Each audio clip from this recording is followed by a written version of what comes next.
Now, Christophe Nijdam. Thank you. Ladies and gentlemen, members of the Econ Committee, members of the Parliament, it is my pleasure to be here and speak to you during this timely panel, since Finance Watch experience and analysis certainly could help to answer the question, have the lessons from the financial crisis been learned? The purpose of establishing Finance Watch was to create an independent public interest voice to counterbalance the private interest view of the financial industry on what type of reform and financial system we need. With the resource we have tried to steer the debate to better reflect the interest of society at large. So let's talk about reforms. Up to this point, a lot has been said about the roots and consequences of the crisis. As a consequence, there was an international commitment at the G20 level to financial reform to ensure that we learned the lessons. The Commission and the Parliament should be applauded that they managed to put in place so many reforms stabilizing the sector. What is, however, important to realize is that most of their reforms are microprudential, meaning they are aimed at making individual financial institutions safer, but almost none are macroprudential, aimed at making the financial system safer as a whole. BSR failed to materialize. Shadow banking reforms are replaced by the promotion of shadow banking. The overwhelming objective of financial sector regulation is stability, so that both growth and jobs objectives are met in a sustainable manner. The reforms put in place have failed to address the excessive complexity of the financial system and of financial regulation, leaving plenty of opportunities for financial institutions to avoid regulation. CRD4 is a very good example of that. We failed to remove the use of excessively complex internal models and the opportunities for regulatory arbitrage that go with them. We also have yet to give a more prominent role to simpler and more robust metrics. We failed to impose high enough capital requirements, and we are now arguably compensating by creating another layer of complexity through the bail-in process. This brings me to the subject of today's hearing, securitization. Securitization and crisis used to be seen as cause and consequence of the crisis. Now, securitization lies at the heart of the newly launched agenda for jobs and growth in Europe. As more will be debated on securitization itself during the second panel, I'll try to focus on the question for this panel. Have the lessons from the crisis been learned? The answer is clearly no. Focusing on securitization, I'll try to explain what happened before the crisis and what we are doing now. First, before the crisis, a misalignment of interest between originators and investors resulted in very loose underwriting criteria for the underlying loans in securitization. Risk retention at 5% does not address such misalignment of interest. It should be raised to 20% or more and only achieved through a vertical slice of all tranches. The second issue was the complexity of transactions. In particular, tranching creates excessive complexity and conflict of interest between tranches. The third issue was an excessive reliance on rating agencies, as underlined, and the conflict of interest between rating agencies and investors. The lesson here is twofold. First, investors should be encouraged, we agree on that, to perform their own due diligence instead of relying on external assessment. Second, there should nevertheless be an entity in charge of assessing compliance with STS criteria. This entity should arguably be a public agency, given the responsibility it will have towards investors. Finally, the issue of synthetic securitization. There is ongoing discussion to allow it inside the STS framework. Let me take a minute to elaborate on that. There have been multiple academic work that showed empirical evidence that synthetic securitization increases the European bank systemic risk, namely Franke and Cranen in 2007, Allen and Galle in 2006, and Ude and Michalak in 2010. Also, as advised by the BCBS IOSCO workstream, only true sell or cash securitization should be eligible for the STS label. Thereby, synthetics should be out of the scope. This is also consistent with the ECB framework for refinancing operations, where synthetics are not accepted by the ECB as collateral. Even the Commission, in its impact assessment, clearly stated that synthetic is excluded from the framework because the additional complexity of such products, regardless of whether they are undertaken for arbitrage or risk mitigation reasons, require further work in setting up those criteria. Therefore, we believe that the discussion about the potential inclusion of synthetics in the STS framework should be stopped. And we expect the Commission to follow the better regulation principles in providing an appropriate impact assessment to explore further the need, if any, for such securitization to enjoy a different treatment. In conclusion, we know what the lessons are, but we have a very short memory.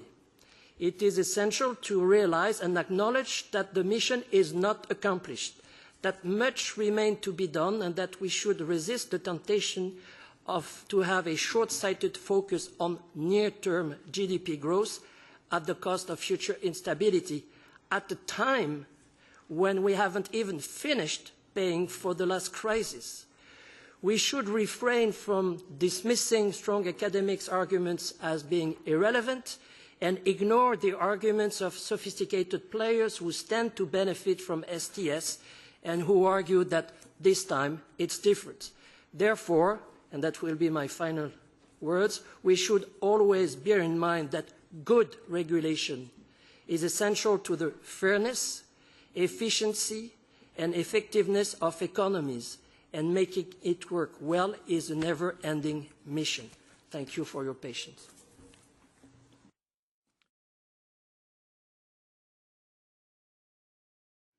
Thank you for all of those questions that are very rich. I will first answer to one thing that was said before and then that came into the questions here and there regarding European securitization. Yes, it performed well, but just in terms of low default rate. It did not perform well in terms of tradable securities, with prices down by close to 80% in some cases. If the European securitization market, again, we're talking about tradable securities, if it had performed well, there wouldn't be any need to revive it. So we have to be clear about that. If we need to revive it, is that something did go wrong. There are tradable securities, and as such, their market price collapsed and generating huge losses in investors' balance sheet. Investors got burned in these securities, and you remember the saying is that fool me once, bad you, fool me twice, stupid me. The other saying is that confidence comes by foot and lives by horse. If we want to restore such confidence, you do need a very strong framework that really incorporates the lessons from the crisis, and in that respect, we don't think that the STS process reflects that, and to our view, it's anything but simple.